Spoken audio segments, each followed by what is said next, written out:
Good morning guys and welcome back to the channel. Chris Dennis here, putting specialist and short game performance coach. Today you'll see we're continuing the course management here at Rotherham Golf Club, and as always a big thanks to Greg and Andy for getting me or letting me out here early in the morning. So we've just played the par 3. You'll have seen last week we got out of there, we thought about how we can make the easiest par possible. We've taken into account the weather, we've taken into account how far that ball's travelling. Today we're moving on still the same day but the following week's video. We're moving on to the 15th hole here, which is my probably most hated hole here, and the reason is very simple. This is a dog leg to the left. As most people will know, the majority of the time my ball flight is a fade. So for this hole it is very hard for me to visualise a shot off here. Also, this is stroke index 2. So for 90% of golfers, you're going to get a shot on here. So if you are somebody who fades the ball more than often or slices the ball, whatever you would like to call it, don't worry about it. Play it as a par 5, take your medicine. There's more holes on here where you're going to be able to take advantage, especially on the front 12 holes. So take your medicine here. I'm going to do what I normally do. I'm going to still play for the fade or slight fade. I'm going to go use the right hand side of the tee box. And the bunker in the distance, that's something I'd be bushnelling. So if you are playing bushnell the bunker, it is at 230 yards. So I've got a 3-wood. The ball's not travelling as far today because of the weather. So it's not going to reach. I'm going to be able to knock that down there, even if it's just a smoother swing, get me in position and then try and be able to hit the green. I know if I get there, it's going to leave me around about 180, 190 into the flag, which it's not easy, but this is an easy hole. It's a stroke index 2, so give it the respect that it deserves. So in here now, I'm going to grip down a little bit so it doesn't reach that bunker, just in case I do catch one.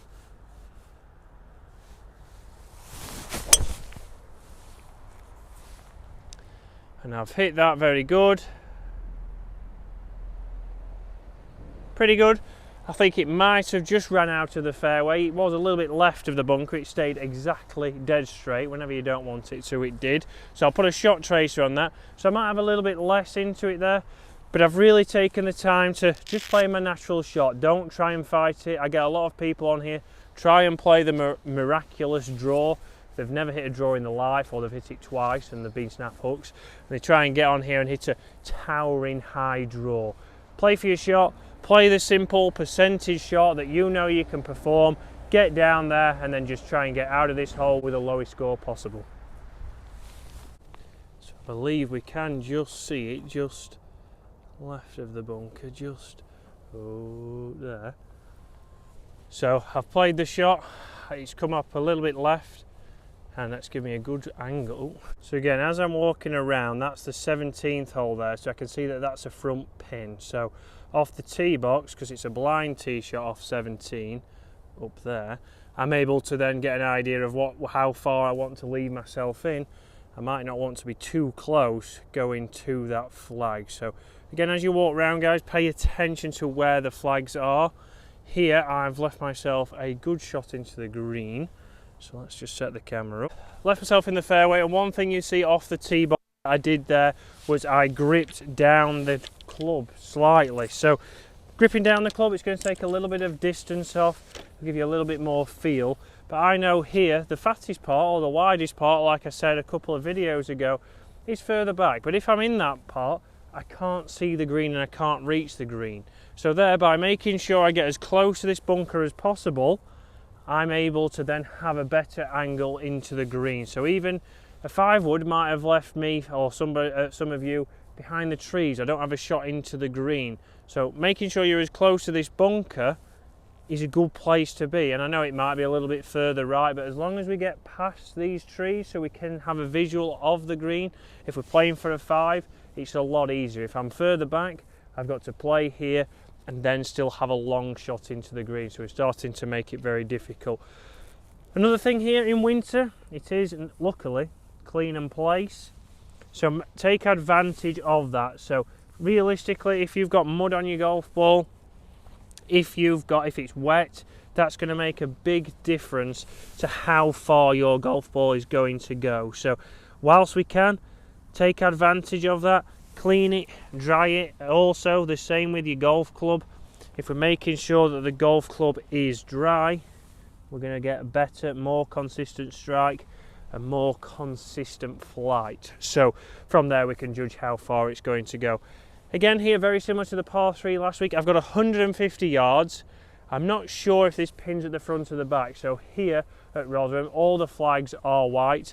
I can't tell if that's front or back or middle because we don't actually go past this hole. So I'm going to play the percentage shot. I'm playing for the middle of the green here. Nothing spectacular. I'm going to go straight at the flag, and hopefully then middle of the green will be pretty close.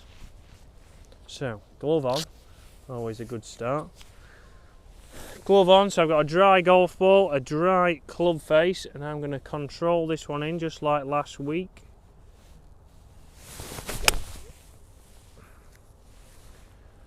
So very good. Again, I'll shot trace of that. It looks straight at it, it's bounced. Hopefully I'll be able to zoom in on that shot.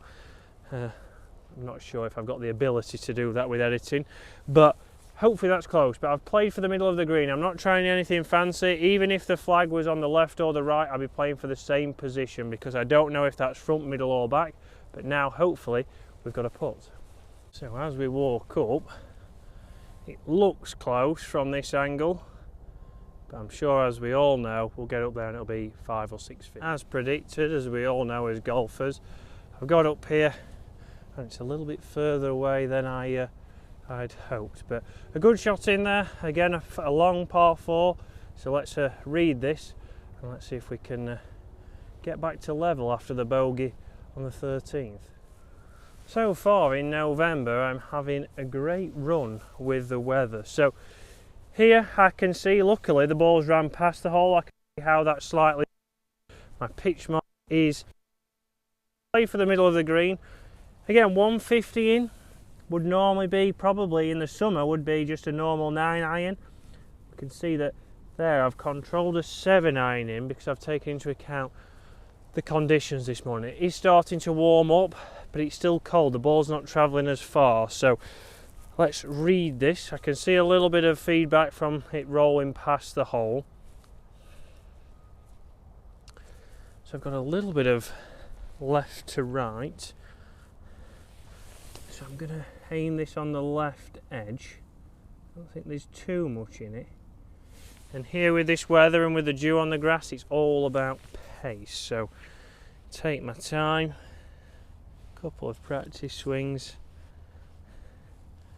and then let me think about getting that putt ahead to release.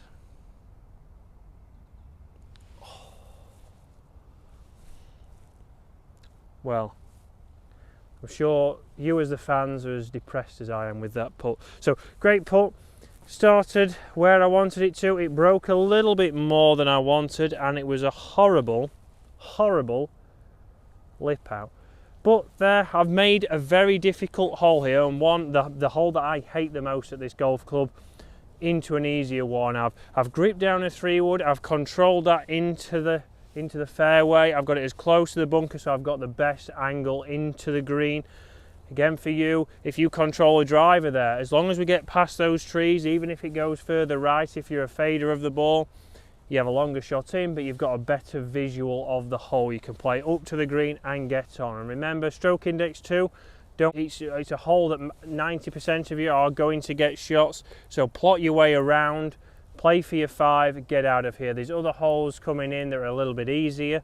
The 18th's also a very hard hole, but you can start to plot your way and just make sure you're getting the par, you're limiting the damage. It's towards the end of the round. We don't want to start losing needless shots when you've got a good round together. So guys, hopefully you've enjoyed that. Hopefully that's shown you how to play the hole that I hate the most here at Rotherham Golf Club. Big thanks to the guys at Rotherham, and I will see you again later in the week.